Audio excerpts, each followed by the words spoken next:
thank you. Let me just start my clock so I don't overrun. I usually don't. This is very bright, just for those who are wondering why I'm always raising my arm, like you know what's going on here. I'm going to talk about Polymathic AI and what we have been doing at Simons Foundation with a huge group of people across actually very different universities. I'll introduce who we are and what we do, and hopefully show you some of our results, and maybe you use some of our data sets, which are actually all public on Hugging Face already. What is Polymathic AI? We try to build the next polymathic foundation model for science, and in particular, we want to advance science through multidisciplinary AI. We have partners across many different institutions. In particular, we have support from Schmidt Sciences and Simons Foundation. Okay, there's a lot of people talking. If you want to, I don't know, are they allowed to ask questions in the middle of the talk? If you really want to ask questions in the middle of the talk, you should feel free to come up. I'm actually happy to be interrupted in the middle, because sometimes I think I might be like the only one who did not do a CS. Actually, I have a CS undergrad, just not a CS PhD. So if you have questions, just come up, and I will just ask you to ask questions at any point. Yep. Our team, we have a range of people. Some of them you probably recognize. I think Kyung Cho is going to be here like tomorrow.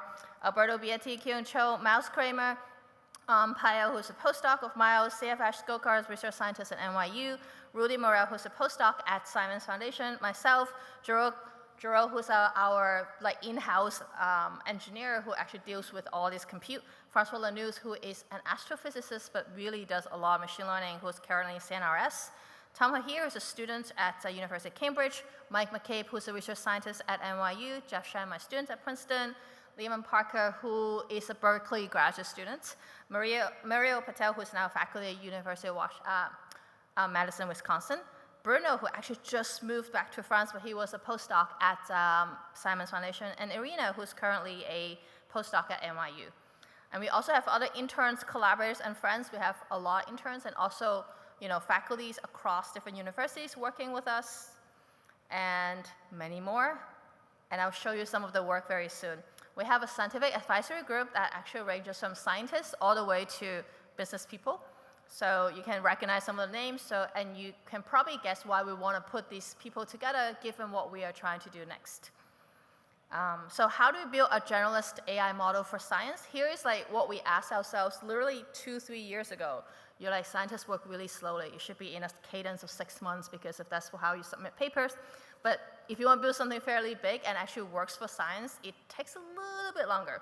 So the 3 questions we started with are, should we treat scientific data simply as language, images, or videos? Does this data need custom handling? What are the common bases that span different discipline and data, right? So what are the common infrastructure you can build that can be reused over and over again? That's actually will come up very quickly. Some of the ideas we had earlier on is like, should we just lean on all the foundation work that people have done in language and just treat all the data like language-like, right? So any sequences on the far left, you can see that it is just, this is actually, I think, pricing of shampoo or something. It's actually not shampoo, because shampoo is very, very seasonal. And then here on very structural data, this is a scientific data set that I'm curious if anyone can guess what it is. You can raise your hand or just shout the answers. I don't know if I can hear you. Anyone have a guess what the structural data looks like? I heard black hole. Is that someone yelling? Yes, please. Just say it loud. Black hole. Anyone else? Not a black hole, but close. So I heard quasar, pulsar? Quasar. Well, there's some astrophysicists in the crowd. That's very, very close. Yes. Anyone else? There's someone standing over there. Oh, okay. It's actually super close to all these answers. It's actually neutron star mergers. It merges, and it's super close. Yeah, I know, they were like laughing. It's like, yes, it's super close. But these are the data set we train with, and it doesn't look like language at all. As you can see, it's, you have pressure, temperature, density, things are arranging, not RGB, not 0 to 255. You can't just treat it as a movie, because then you will compress the range in a way that you lose a lot of information. So how do you deal with this? So I think it presents really interesting challenges from a purely machine learning perspective as well. In addition to, hey, you're going to work with neutron stars and black holes and other things. So what are the challenges? We treat data in various different ways. Let's just start with that. The first question we ask ourselves is, can we look at the structural data where most of the problems are we don't have that many of them? So how many neutron stars are we going to simulate properly? How many neutron stars we actually observe? That's very few. Usually we are in a very data scarce situation. So the question of whether what we do generalize to data limited domain is super important. So that's why for structured data, that's the first question we ask ourselves. Second one is multimodality. As you can probably guess, we have these time series data. You can think of like a stars moving, changing in flux because something's happening inside or it's about to explode, become a supernova. Or you can have a movie, a simulated neutron star that I just showed you earlier. They're very different. Or you can look at the dark matter particles in the universe. It can be treated as a graph. So they're very different data modalities. How do you put them together? I think Luke's earlier talk actually really kind of hints at those interesting challenge, but we don't use text and images in that way. And scientific reasoning is one thing that, if I try to use a language model and pretend that all I have is time series, does it actually know the understanding of science in those language models? Because you usually look at correlations in language model, right? So would it actually help that I use a language model to do this, or should I do something else? So we have different papers. These are older papers, and I will show you progression of other papers since. We have first shown, the first time I think, the multiple physics pre-training actually helps you in data scarce situation. So that is super important because, as I said, we don't have a huge amount of data usually. And machine learners were like, okay, if you don't have a lot of data, what do we do? We need to figure out how to transfer and how to generalize. And let's start with that. That was actually NERP's 2024 paper, 2023 AI for Science workshop. I think we got an award for best paper for that one. Multiple physics pre-training for physical surrogate model. It's a mouthful, but I'll show you what it is. So what is machine learning useful for in scientific discipline, right? Accelerating simulations. This simulation costed about $10 million to run in submit compute. This is a radiative magnetohydrodynamics. For those who don't know those words, ask your favorite chatbot right now. But the main point is you have to model photons, you have to model the gas, you have to model everything sort of moving all at the same time. In this particular star, it's called red supergiant. It's one of the late phase of the star before it dies. Very hard. It's also similar science for those who understand these of anything that explodes. So supernova explodes, other things that explodes, it's the same math. So that's why there are only 5 simulations like this in the world. Okay? So how do I use that little data and make an emulator or accelerated simulation somehow? First question for you guys. Other situations, we have poorly specified or imperfectly observed dynamics. This is our sun. It's not simulated. It's been observed for the last 20 years.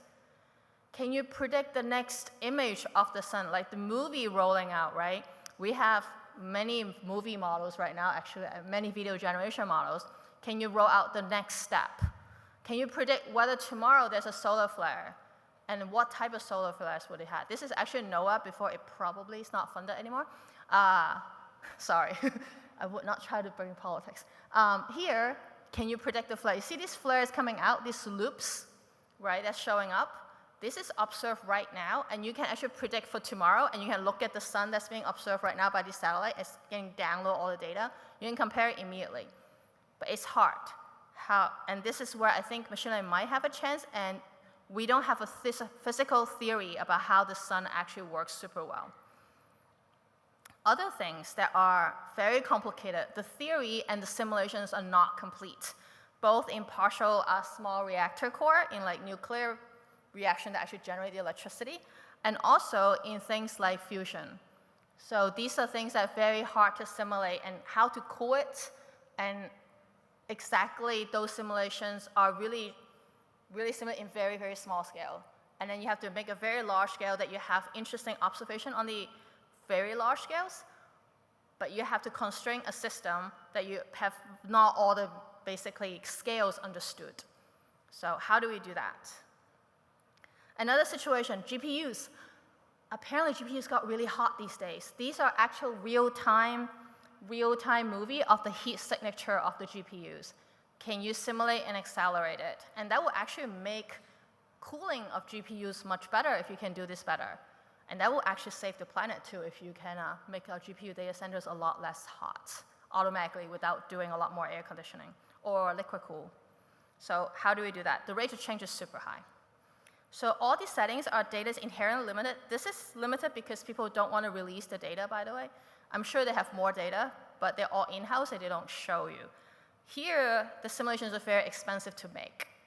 And for the sun, you only have 20 years of the solar observation, and that only covers 2 solar cycles. And for this, again, expensive simulations. So to give you a sense of like all these settings that data is inherently limited, can learning from data of other related or somewhat related discipline help? That was a general question from the first paper. So we started very, very small. Again, this is 2023, we were looking at this. Back then, no one's using transformers for any fluid dynamics, and I actually wrote one of the first paper with the students on how to use transformers to just fluid dynamics. This is the next step. We took PD Bench, which is from 2020, and they have like a small amount of data. Small amount, I mean tens of thousands of simulations of different types. Incompressible Navier-Stokes, compressible Navier-Stokes, diffusion reaction, shallow water. Forget all those words. What it means is that incompressible Navier-Stokes means they're liquid. Compressible Navier-Stokes means they're gas. So you can have shocks and stuff like that. So the question is, if I learn from, say, things that like liquid-ish can I predict gas-like behavior? Okay? Pre-training on liquid, can we get the gas right without much data? That was the first question we asked ourselves. We used a fairly simple model, but there are some tricks to it to let the model understand pressure, temperature, velocity, momentum field, how they connected when you put it in. It's not just RGB. So that was like the extra piece that you have to throw in for axial transformer, fission transformer. And I'll show you, I'm sure this crowd knows this plot very well. Usually I talk to scientists and they're like, what is this? So error bar going lower is better. Across is different types of physics. Shallow water equation is the first one. Diffusion reactions another type. Compressible Navier-Stokes for different types of Mach number. So Mach number, as you very often hear about like a plane going how fast, and it's Mach number 1 or whatever. So different Mach number, very different system. And we compare ourselves to various different models at that time, so including PIN, ORCA, UNET, and FNO, and multiple physics pre-training models, so MPP, with tiny, small, big, and large. This is just saying that if you pre-train, it helps. And that was the first time it was shown that if you pre-train on a bunch of other things that was not super related, and well, they're liquid, it helps on the gas.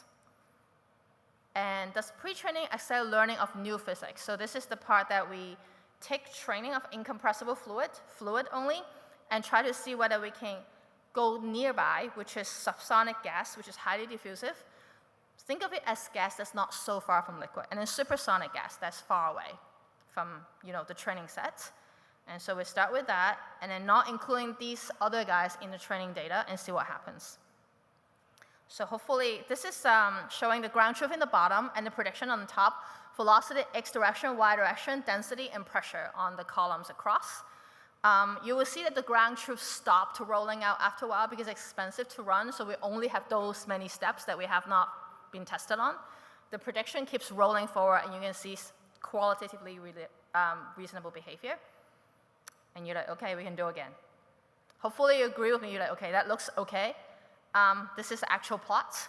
So we look at here, again, error bar slow, lower the better. Number of samples, we start with 100 samples for testing to 800. And if you train it from scratch, train it from scratch is the blue line, the green line, and which is the first model. And you say it's training from scratch, of course, it's not as good as you can tell earlier. The pre-training helps. The next one actually surprised us. This is video MAE model we just took off the shelf, which is trained on millions of YouTube videos of cats and dogs. We took that model and just used a few hundred fine-tuned gas simulations. And it actually works better than training from scratch. So it was the first time that our press officer suggested we should say cats and dogs videos help training gas simulations as our title, because cats and dogs videos help, apparently. We got a little worried because the next thing we do is that what if we pre-train from physics simulation, liquid simulation, does it help with gas simulation prediction? It does, luckily, but it wasn't clear at the first plot.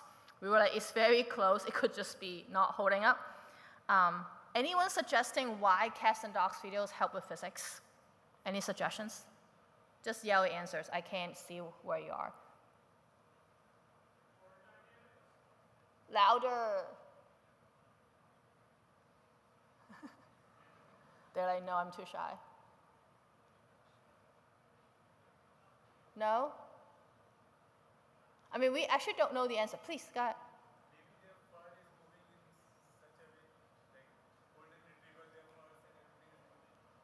You said the way we apply everything is similar? I mean, that's the first practical answer. It's like, you're doing video predictions next step. So maybe that just makes the transformer just primed to do next step predictions. Any other suggestions? And how to test it, right? This is after lunch, people getting sleepy. Yes? Learn some movement. Yes, there are some movement in all this video. So I gave a talk in front of a bunch of mathematician ones, and Terence Tao was like, well, maybe there's causality and locality, right? So that the fact that there's a cat here at this frame, it doesn't jump all the way across to like another part of the room immediately. So there's some causality and locality rules that actually work also in the physics simulations. So that might be that too. So other questions will be interesting is like, how far would this help, right? If cats and dogs videos help predict what gas is doing, how far can we push this idea? So I like to sort of ask you guys to think about that. How far can the transfer work? So what we're very happy to announce is that at this point we realize pre-training, at least for physics simulation, in fluids actually can get you only like 100 fine-tuning. It works well. It's better than training from scratch, and it's also better than fine-tuning from cats and dogs videos. And that's true for near and far transfer. So PD bench is a good starting point, but it's relatively shallow in terms of diversity and complexity. You saw, not very complicated stuff. So what did we do is that we created this huge data set, huge for also spatial temporal dynamics, really. It ranges from biological fluids like bacteria growing and dying, all the way to aerospace, to oceanography, to astrophysics simulations, like those dying stars that I talked about earlier. So it's a huge setting going across different things. This one here is a supernova explosion into the interstellar medium, for example. This one is not so different from when you pour cold milk on top of hot coffee. It's this turbulent behavior when your very cold and hot layer interact with each other. We can talk about all this, but this is 55 billion tokens from 3 million frames. The first ImageNet scale data set for fluid-like behavior. There is a QR code that works. I just double-checked. I did not miss it. There's 18 physical settings, but each settings has a bunch of different parameters, and we actually range through it with ranges of physical parameters spanning problems in astro, bio, aerospace, chemistry, traditional fluids, and atmospheric sciences, and more. These are all HDF5 files in uniform formats, read by single PyTorch dataset object, everything, and then all the benchmarking scripts are available. So like all the stuff we mentioned earlier with pins, unit, all the things we named, we have it in the benchmarking script as well. And it's publicly available now. It's actually announced in NERPS last year. So we're very happy, and we went and started training this with the data set. It's preview of the next generation model. We don't want to show, it's not submitted yet, but I want to show some of what the model can do with just some videos. The area map is set to interquartile range at the bottom. The predictor is in the middle, and the truth is on top. For those who have worked on this, you realize that we're brave enough to roll out to 83 steps. So previously, most of these rollout blow up at about 10 to 20 to 25 steps. Usually people don't show you beyond that. And the fact that we can have qualitatively reasonable behavior that we're willing to show the community beyond to the 83 steps, I think is a huge challenge already. This is called Euler multi-quadrant open boundary condition. It's a particular fluid dynamic simulations that people use a lot. And the next one, this is magnetohydrodynamic simulations. Truth on top on density and pressure on the right-hand side, pressure, that predicted in the middle, and the error, again, is the interquartile range. It's not perfect, but you can see that it's actually rolling out really well. Again, it's rolling out to 80 steps plus without blowing up at all. And we can probably roll out further. And let's see, look at the velocity x and y. And we can play it again. Yeah, it's a lot of steps actually already in between. So, and velocity is actually hard to do usually. Again, we have other approach. So the stuff I showed you earlier is based on more like a transformer-based architecture. But I'm also very happy to announce that our interns and others have worked on interesting things in latent diffusion models, which also works super well. I just want to announce this also accepted in NeurIPS 2025. This is another approach that allows compression of this really high resolution data set by a factor of 100, 10, and 1,000, and surprisingly still does well if you roll it out in latent diffusion model. So very surprising. Take a look at the paper because it's already public. We're very excited to announce that. That's also something we are pursuing in the diffusion world. How's time? Time is good. So next part. Anyone have questions? Do you want to have questions now? Just take some questions. Yeah, come. I think people are moving. I'll take some questions in the middle. Yeah, no one wants to ask questions right now? I mean, feel free, it's okay. All right, I'll ask a question. Yes. This is Yisan. So many scientists, they don't care just about the results of the simulation, they care about properties they derive from the simulation. For example, whether conservation of energy holds, whether you can actually reproduce certain Reynolds numbers. Yes. In terms of the actual vorticity effects, and all those properties care, especially for downstream engineering design. Can you comment on those metrics? Yeah, so we have tested on those metrics. So I actually didn't show a slide on all the other things we're doing that's downstream task, including, for example, the sun that we're predicting. You don't want to just look at the next step of the sun. You want to show something called Sharp's parameters, which is very useful for predicting where the solar flare next. And so we'll compare with those particular metrics that the scientists care about. There are different methods that you might want to try beyond transformer if you only care about those parameters. So some of the models that I'm sure you probably all heard from Jan about is JEPA model. So we also work with Jan on JEPA model, for example, to look at latent parameter extraction. So that's a different piece. We work with scientists directly because we are scientists ourselves, and we care a lot about the metric they do care about, including energy conservation, entropy floor that they have in the simulations, and growth parameter in particular simulations as well, and data set. And do those help as a fine-tuning loss at all, or are they only things you analyze post-hoc? Sorry, what do you mean by which one? Any of these. Do any of these things help? As a fine-tuning loss function. So we don't put it in the loss function deliberately anywhere because we want to use it as a test after for evaluation.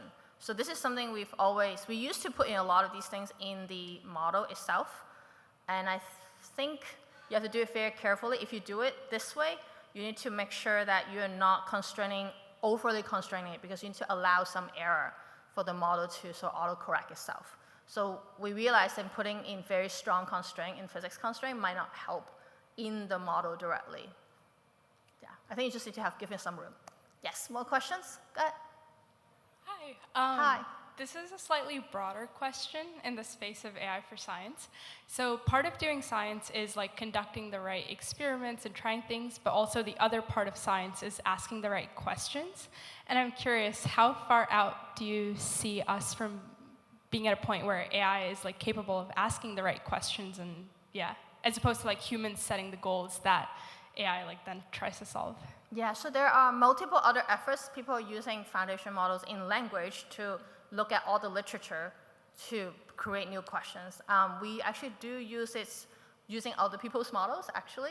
So I think you probably know, Future House has one, Sakana AI has one, there are all these other places that has one. But I think that is very interesting, and I think we can build upon it now that we have hypothesis generation that at least get the human scientists excited. Then you have to do the analysis and simulations and data analysis and getting insight out of it. I think that's where we're most excited about. Yeah. Thank you. Thank you. All right, I'm going to move to the next part of the talk unless there are other questions. All right, let's do that. So the generalist model spectrum, back to this plot, right? We have structured data on one side, then have multimodality in the middle. Luke already gave a multimodality talk earlier, so I feel like this will be a science version of it and hopefully not too boring. We'll see. So at the hospital, we have very different modalities of data. Kieran chose one of our teammates. They have made NYU Tron, which is just training on doctor's notes. And once you train on doctor snow, you can predict many things about the patients already.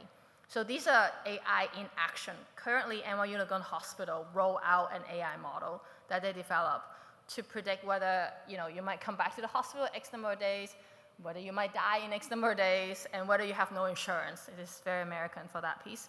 And I would ask ourselves, right, if you add in all the other information about biomedical imaging or blood pressure tracking or your PPG, would it help to predict much better about, medical outcome for yourself? So that's a question like this. And this is just, Dr. Snooks that people have. This is actually Kyung himself, so I'm going to skip that. There is the astrophysics data set. There's all images. These are real images in the sky. It's from a telescope called Sloan Digital Sky Survey Telescope from New Mexico, and you will see that it's a large, fast amount of data. There's very different variety that you can look at. This is the JWST images that just came out recently. And so we decided to train a cross-modal pre-training model for astronomical foundation model. Also at that point, the largest astronomical foundation model trained to date. We have now the largest one, the next one that I'll talk about. This was published in 2024. You all know about CLIPS, so I'm not going to say what CLIP is. But the idea is that instead of aligning images and text, we are aligning spectra and images together. Spectra is just if you take the light from the sky, that's the stars coming or the galaxies coming, you spread it out with a prism into all the different frequency. That's spectra. It looks like a time series for those who haven't seen it before, but you can use similar tokenizers just like time series as well. So we use these as two views of the same underlying object, and you can do a self-supervised image encoder so that you can align them in the same space. And that's what we did. And we can use that to search for interesting objects that astronomers care a lot about, and about, say, how far the galaxy is, where it is, how heavy it is, all the properties that you can actually think about. So here is a demo of actually the underlying embedding. This is actual embedding just represented by only the images themselves. Then you can give it any image, like real image of the sky. And it would look at basically its nearby neighbor in that underlying embedding space and can tell you what is the property of that galaxy that you're looking at right now. And it will give you a probability distribution, as you can see this many different red lines around the property you care about. So we actually have developed tools like that for astronomers now that the fact that galaxies and stars and things like that actually lie in a lower dimensional embedding space than the diversity of data that you have. It allows us to do things like this with the common embedding. So I thought that was pretty cool. But what's missing here, right, in AstroClip, it only takes in two different modalities.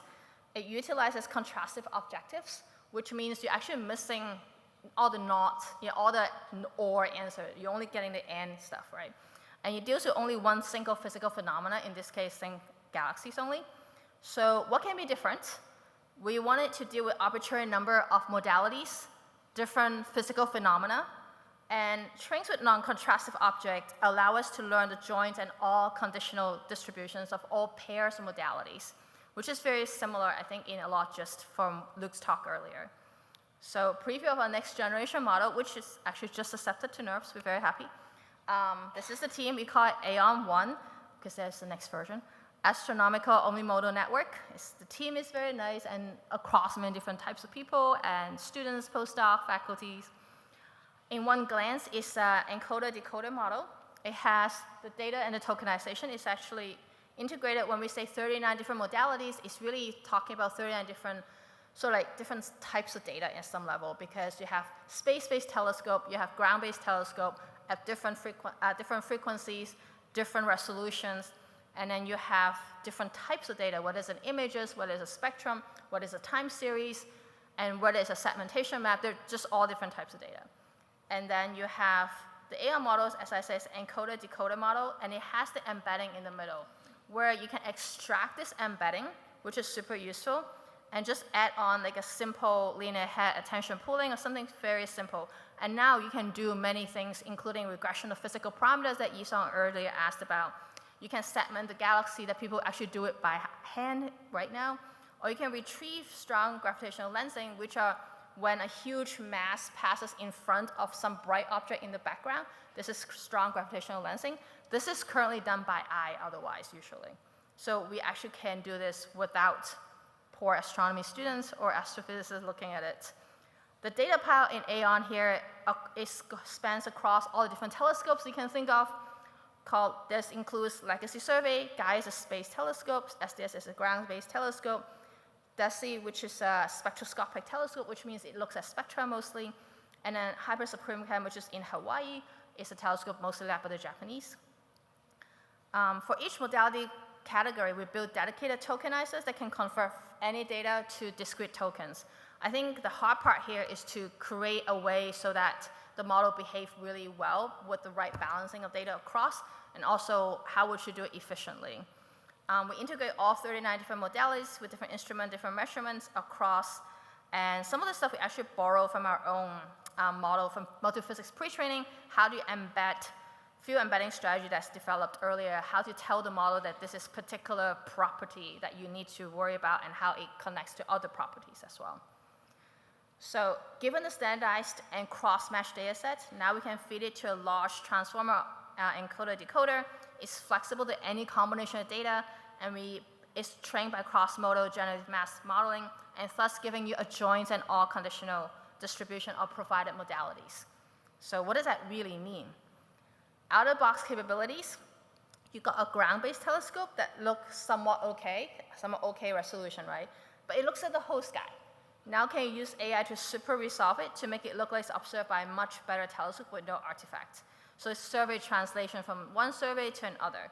And you can see that it translates from a low resolution telescope to a high resolution one without any bad artifacts. We call it systematics. Unless you have been an amateur astronomer, you probably can't tell the difference. But just trust me, this is actually much more, like you can actually see the extended images with like all the more particular special details when you go back and forth between the two. Here it's probably easier to read. You have a very, let's just say low resolution, medium resolution spectra of a star. It's the red line here, here, here. And we want to predict a high resolution version, which is currently giving you the resolution that's much higher, which is the blue line. The light blue line is actually what we predict. And you care mostly about where the dips are. This is called absorption lines. The black is the truth. And you can see that the model is doing very well to super resolve from a low resolution ground-based telescope to a high resolution space-based telescope. So let me pause here a little bit. We want to rethink the way we use deep learning, right? So conventionally, back in the days, you're like, okay, 2016, who was doing ML in 2016? No, there's a few of us. I was a CMU faculty, so everyone was doing ML anytime, all the time, even if you do philosophy, apparently, back then. So 2011, 2012, we started doing it. And back then, that's what we do. We sit around with each other, we build large training set of realistic data. These are actually our collaborators. Real picture of our hackathon back in 2016. We design neural network architecture for your particular data set. We deal with data pre-processing, normalization issue. You train your network on some really slow GPU for a day or two. Then you apply your network to your problem, and you sort of throw away your network because it's completely specific to your data, especially for like the AI for science world. It's very specific to what you do. And it's only to that one task it's trained for. So that's what we used to do. And I'm sure this crowd doesn't require convincing. This is what we do. We build a data set, we train the network, and then we have some curves, right? But now we do this foundation model base where you no longer need to do all this. You just need to build a small training set. The whole architecture behind it is already trained and ready to go. You adapt the model in a matter of minutes from the embedding that we talked about earlier. You apply the model to your particular problem, and that's it. There's no all this long process anymore. So we're very excited to think about, how do we never need to retrain our own network from scratch, at least when you have a community-driven effort to build a fairly large foundation model. Existing pre-trained network would have already been near optimal no matter what task is at hand. It saves a lot of time and energy. Okay, so we don't all just like throw away the network that we actually trained for that one thing. And it's better, actually. And it's also, there's a practical large-scale deep learning, even though in very few example regime. So we talked about earlier how we don't have that much data in situations, right? And here we can search for very rare objects in large astronomical survey. It becomes possible. Pre-training on data itself ensures all sort of image artifacts already folded into the training. And there are situations like this, we only have 5 trajectories of these simulations. Can you do this? We have shown ourselves that we actually can right now. It's kind of scary. If the information is also embedded in a space, in this embedding space, that becomes linearly accessible, super simple analysis tool like a linear head actually is already enough for the downstream analysis. So you don't have to do something fancy. So looking forward at Polymathic AI, I can say about our plan next. We have hints that learning from data of nearby scientific disciplines significantly improves our predictions. Given the same amount of fine-tuning data, even if it's just cats and dogs video helps. This is kind of shocking, actually, now in retrospect. Our model is publicly available. We also created data that's publicly available. We have built the largest foundation model in astrophysics, and it's open. And we now understand the magic of bringing communities together to create large-scale ML-ready scientific data sets, and we're opening it to everybody. We've done it for both fluids and astrophysics community and released both of them. So now what's next is more training, larger model, more disciplines, and more community building.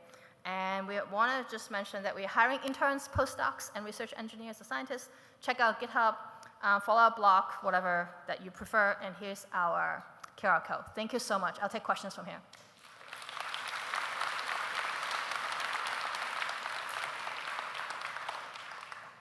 Sure, go ahead. Hi, thanks for the talk. It was really very inspiring. I got a question about, I'm going to ask you to speculate a bit on how far you think the model that has worked for astrophysics and maybe works for chemistry would extend more broadly into areas of science that are maybe less well developed or unknown, like biology. So in biology, we know, my background is computational biology, we know basically nothing. like as soon as you take one step off the path of kind of any question, you're in an area where pretty much nobody knows. We don't have any simulations. We don't know what to do. Do you think this paradigm will translate to that type of science where instead of having like a large sort of connected network of concepts that transfer readily, you actually have these sort of like archipelagos of knowledge that are not necessarily related at all? Excellent question. For those who didn't hear, is does this kind of ideas translate to fields like biology where we know less, right? So did not show that result yet, but we have built a biology model that goes from DNA, mRNA structure, and protein and cell conditions. There are about 29 modalities across 6,000 organisms. So I guess you might have a follow-up questions to it. So what happened to this? We haven't finished. So Where might I find this amazing model that I would like to use? Say it again? Is it open yet? We haven't finished training. Okay. It's in the middle of it. But it is an interesting, I can comment on it that I think our 1 billion parameter model behaves as well as the ESM2 15 billion parameter model. I think the fact that it has such large diversity of information it's drawing from. So instead of maybe drawing information from chemistry or physics, the fact that instead of building like a cell model, a DNA model, an RNA model, and a protein model, you're joining it at the beginning, like at the get-go, would actually help. So I can comment on this part. I think the fact that you start and bring everything together early actually helped in this case.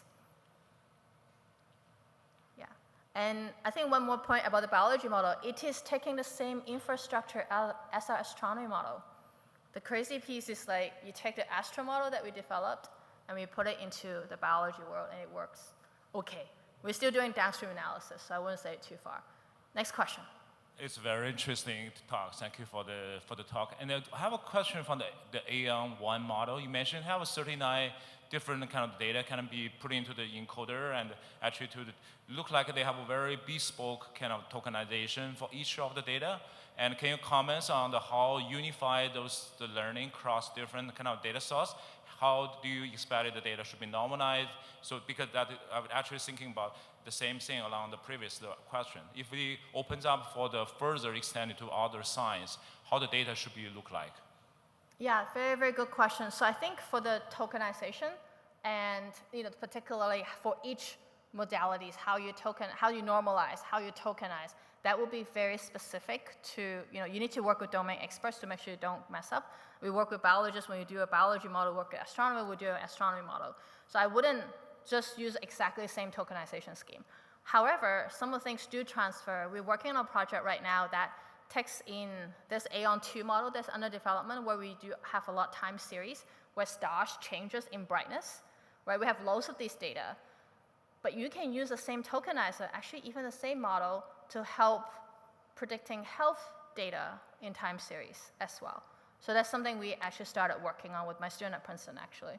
And it's surprising that other time series data from the star literally help you in predicting better health outcomes in a health time series setting. Yeah, and we use similar tokenizers. Question next. Do you want to say your name? I think earlier people say you have to say your name, who you are, and yeah. Yeah, sounds good. Yeah, my name is Elon. I'm a PhD student from Cornell. I have a somewhat related question.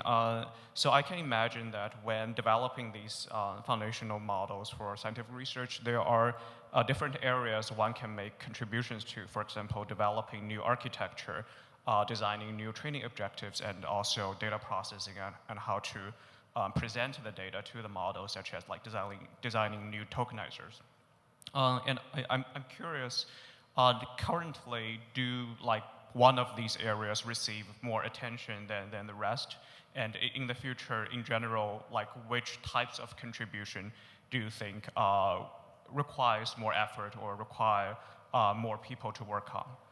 Oh, wow. This is like, where should I work on the next paper so I get my next postdoc question? Start one, I think I would love to see what the faculties were thinking. I think it depends strongly on which areas. For science, I'm going to speak to only AI for science here. I think for science, the tokenization schemes is really not settled. It's strongly dependent on what you're doing. I think people might have touched on long context length earlier, right? So when I heard long context length, I would think, hey, can I get really long DNA sequences in? Because the DNA is looped, and there are a lot of information upstream where you have this really long context will help. But right now, when they say long context, they really probably thinking about generating really long video, which is very far away from DNA sequences. So I think the tokenization one will be very interesting. There is a lot of work to be done in the training objectives as well, because you want to get as much information as possible when the data is not super abundant. And you don't want to just have the contrastive, and you want to get like as much as you can. So I think those are very interesting areas to look at. Hope that helps. Thank you. Yes. Hello, I'm Antonio Valerio Micheli Baron from University of Edinburgh. Thanks for your talk. My question is, this large foundation model usually work well in distribution, but tend to work worse when they are outside distribution. And for scientific problem and engineering problem, you usually want to kind of look at the edges of the distribution. That's where the interesting stuff happens. So do you think this is an issue? Yeah, this is an excellent question. Just to repeat for those who didn't hear it, most of the foundation models work, we expect it works well in distribution, and then when it's out of distribution or at the boundary, it might not work so well. So this is what we were testing, and I think we might be borrowing a page from the language community, is that you want to make it as closely in distribution as possible. That's why TheWell was created, to going from biological fluids to astrophysics fluid, because you kind of span all the different parameter space in that set of equations, right? And that really helped when let me just show you an example, which I didn't show the result. When we fine-tune our one trajectory, so one example of this red supergiant star, which is radiative magnitude hydrodynamics simulation that costs $10 million to run. That simulation, we got one trajectory into train, and then we can test it on a different trajectory. And it works okay, like 80% there, not perfect, but the fact that it's never seen anything like that, and it still can get pretty close, was actually very significant. Because now the scientists can say, oh, let me use this emulator to guess what it will happen, like 80%-ish the way, and they could have a warm start in search of parameters where they should run next with the real simulation. Thanks. Hope that helps. Thank you. Yes.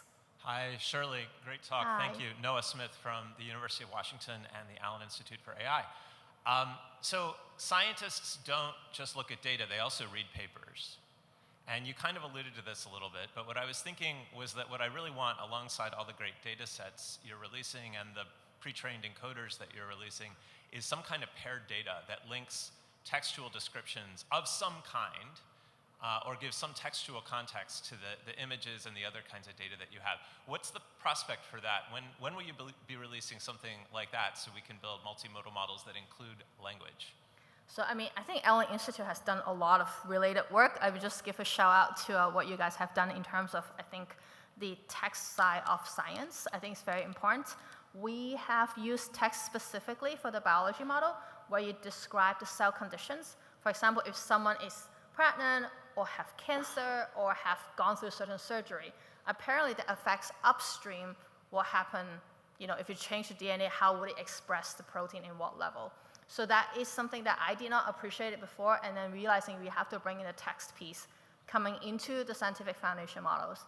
So the reason we didn't use a lot of text early on is because we feel like there's so much work in text that it will happen without us. While I think in the sort of scientific structural data side, it will be less obvious if we don't do it. Thanks, great reasons. Thank you. Yes, please. Hi, thank you for your great talk. I'm Jonathan König from the University of Osnabrück, and I have a question. Do you think it is possible to use a similar approach to model human behavior, so to simulate human data? Because recently there has been like this Centaur model causing a big splash in the research community, but now there's like critique raising. So I would be interested in your thoughts about this. Like, is it possible to use these models to obtain human data, so to use it for the social sciences also? I actually talked to a social scientist at Princeton about sort of similar situation. I think there's a lot of thought and starting some early work trying to use foundation model for social sciences. But I have to say I have not thought very deeply about it, so I don't want to say I know so much about it. It's the different data modalities. You can have audio files, you can have images. I'm sure you can have 3D reconstructed video of like how humans interact even in this room, right? So I think there's possibility for sure. The question is probably more ethical and security and all that, which I have not thought about. I'm mostly a scientist.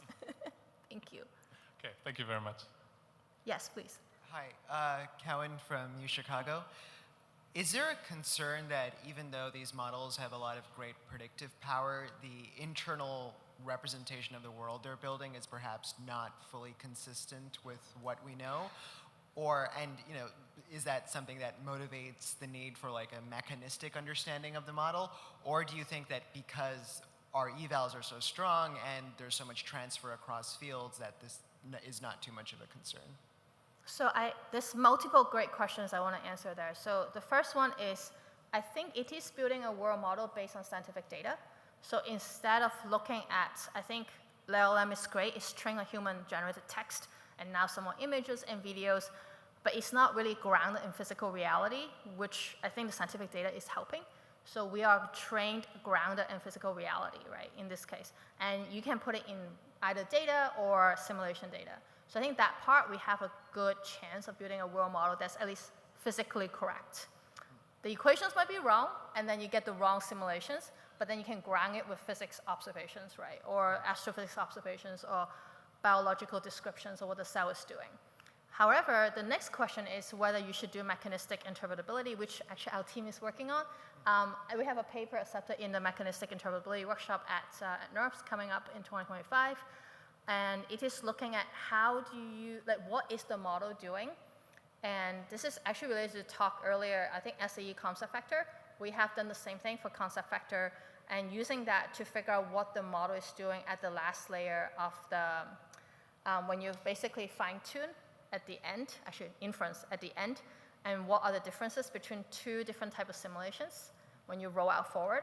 And using that as a concept factor, and then you can use it to intervene and manipulate the model. So in this way, you are testing what the model is learning underneath. And it's actually very successful in terms of finding out what those parameters are. Oh, thank you. And we did symbolic regression on top of those concept factor, which is kind of cool. Thank you. Yes? Hi, my name is Rahul Pal. I'm leading the data efforts at Inception. So my question is more about the modalities. So as you mentioned that we are having like 29 different modalities. In your experimentation, have you ever occurred that two different modalities can be like merged together, or they are having a same standard, let's say base level, and you can train your model or tokenizer from that level instead of like treating them as two different modalities? Yeah, absolutely good question. We have actually developed tokenizer. This is another paper accepted at NERFs. Tokenizers that are, instead of you treating like 39 different modalities separately, some of the modalities can be merged together using the same tokenizer, basically. So we've actually developed things like that, and it works very well. I think the hard part is sort of the data balancing. You know, for each batch, what do you actually draw to make sure that you have a well-behaved model? I think that is the harder piece. Instead of thinking about the modalities separately, it's like the data balancing part. Yeah. Thank you. I think we have one last question. I see the chair stopping. Thank you for your interesting talk. I'm Jing Gao from Shanghai Jiaotong University, and I have been working on the AI for science, specifically the biology. So I want to ask, when we're developing a foundation model for science, should we use a transformers difference which has been optimized for maybe the hardware by so many engineers, or should we use specially design an architecture for the specific domain? This is a philosophical question really at this point, but I think if you have infinite data, I will go for a specialized model, like, to be honest. But if you have very little data, then you might need to depend on transfer from other data sets.